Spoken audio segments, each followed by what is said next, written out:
තමයි මේ තමන්ගේ දායකත්වය මේ පෙරහැර වෙනුවෙන් ලබා දීමට කටයුතු කරන්න ඒක අපිට ලොකු ශක්තියක් නේද මහත්මයා?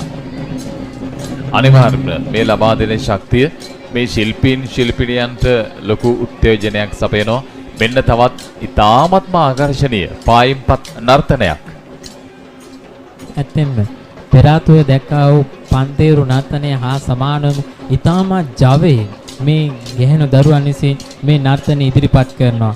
වැරසැර බෙර වදිනකොට මේ සුරල් වදිනකොට ඉතාමත් චමත්කාර තමන්ගේ මුහුණේ ඉතාමත් ප්‍රාසංගිකත්වයේ රඳා පවත්වා ගනිමින් බලන්න මේ රටා මවමින් මේ සිසු දැරියන් ඉතාමත් අලංකාරන්දමින් ඒ රංගනයේ යෙදෙනවා.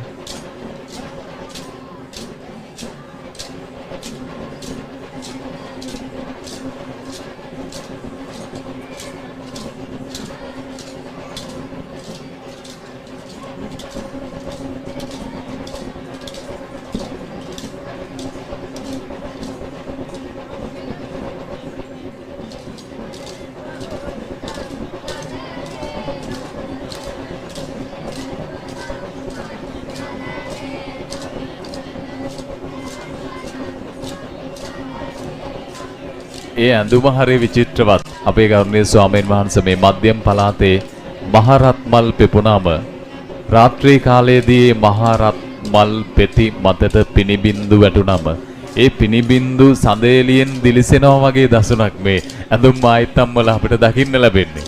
ඇත්තටම නැටුමක් කියලා කියන්නේ එක්තරා ලාලිත්‍යයක් තිබෙන අංගයක්. ඒ වගේම මේ විදිහට විචිත්‍ර ඇඳුම් නිර්මාණවල රංග වස්ත්‍රාභරණ වලින් අපිට මේ නර්තන දිහා දකිනකොට ඔබතුමන්ට වගේ සාහිත්‍යාත්මක හැඟීම් අදහස් මතුවීම සාමාන්‍යයි. අපි ඒ වගේම මතක් කළ යුතුයි සියලු දෙනාගෙන් ලැබෙන දායකත්වයේ සහයෝගය හස්තීන් සඳහා දායකත්වයක් ලබා දෙනවා අජන්තා ගුරුරත්න මහත්මිය. නැසිගිය එච්.ඒ. ධර්මරත්න මහත්මයාට පුණ්‍ය අනුමෝදනා පිණිස ස්වාම්පුරුෂයා වෙනුවෙන් අපි මේ පිළිබඳව මේ වෙලාවේ සිහිපත් කරනවා. පායින්පත් කණ්ඩායම් පූජාපිටිය රංගාභිමාන කලායතනයෙන් ඉදිරිපත් කරන්නේ.